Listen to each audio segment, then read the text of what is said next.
Take a moment to conjure up in your head all the things you dislike most about gaming with Kinect, and there's a great chance that the Fighter Within does all of them. Practically non-functioning menus? Check. Paper-thin gameplay mechanics? Check. Half-baked gesture controls that make simple, straightforward concepts feel vague and ungainly? Big check. The terribly written gobbledygook of a story merely adds insult to injury for a game that, top to bottom, feels like a flailing first attempt at using a new piece of hardware. Power attack!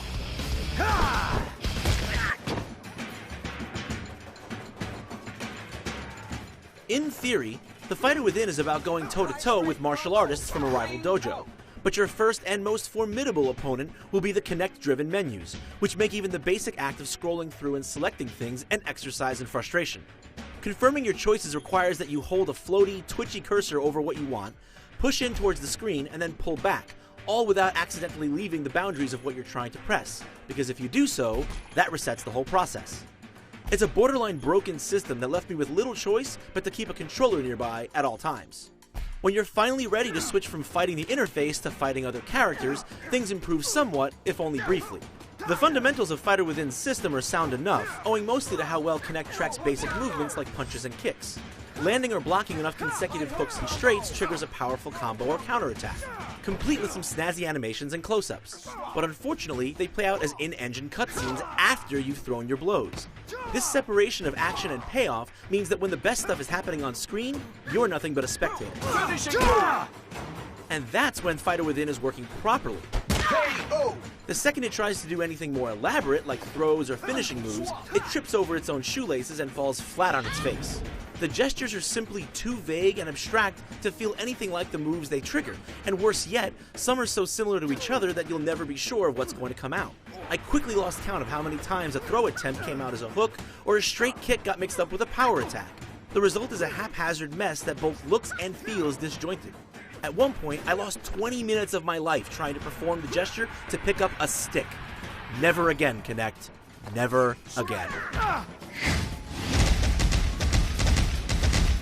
If its borked controls weren't enough, Fighter Within plops a laughably bad story down on top of them. Meet Matt, a snot-nosed martial artist who wants to join a local dojo because... reasons.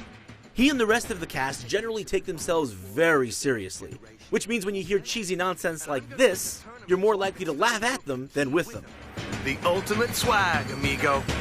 But ultimately, it's nothing but a flimsy excuse to have you fight a long stream of AI opponents who look just as dumb as they fight. And every time things threaten to get even a little fun or spirited, someone starts moaning about mommy issues or giving exposition about Genghis Khan. If Genghis Khan won the tournament back in his time, then I don't see any reason why his teaching shouldn't be in the book.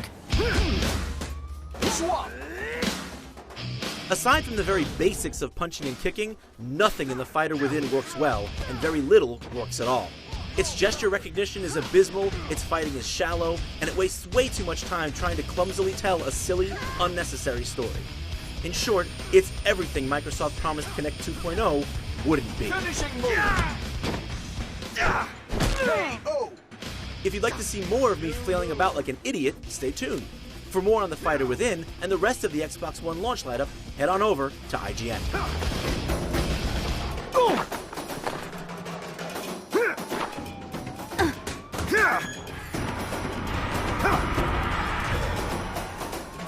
Round kick. Slam on board. KO. You win.